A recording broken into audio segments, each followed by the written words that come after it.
शनिदेव जिसके भी कुंडली में विराजमान होते हैं तो कहा जाता है कि उनकी स्थिति खराब होने लगती है।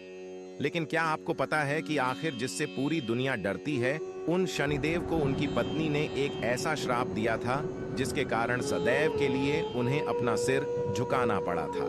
शनि की दशा पड़ने से व्यक्ति के जीवन में अमंगल और अनिष्ट होने शुरू हो जाते हैं। कहते हैं कि शनिदेव अगर किसी पर क्रोधित हो जाएं तो उसे राजा से रंक बना देते हैं, और अगर किसी पर प्रसन्न हो जाएं तो उसे बेहद समृद्ध कर देते हैं। ज्योतिष शास्त्र के अनुसार शनिदेव को मकर और कुंभ राशि का स्वामी माना गया है।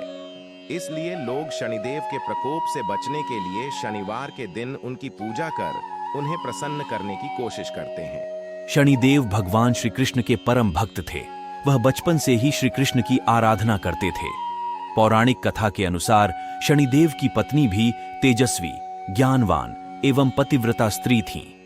विवाह के बाद भी शनिदेव हमेशा कृष्ण भक्ति में ही लीन रहते थे।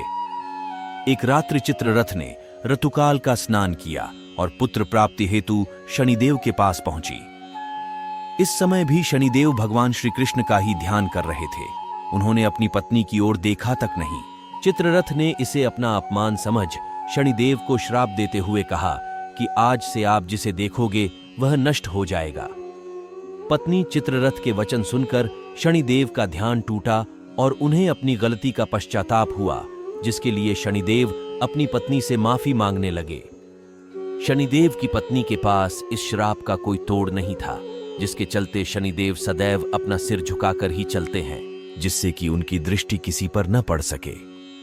शास्त्रों में भी यह बताया गया है कि शनिदेव की पूजा करते समय उनसे नजर नहीं मिलनी चाहिए। वहीं शनिदेव की कृपा पाने के लिए रोजाना उनका पूजा, जप, तप और ध्यान करना चाहिए। साथ ही शनिवार के दिन पीपल के पेड़ पर जल का अर्घ्य दें।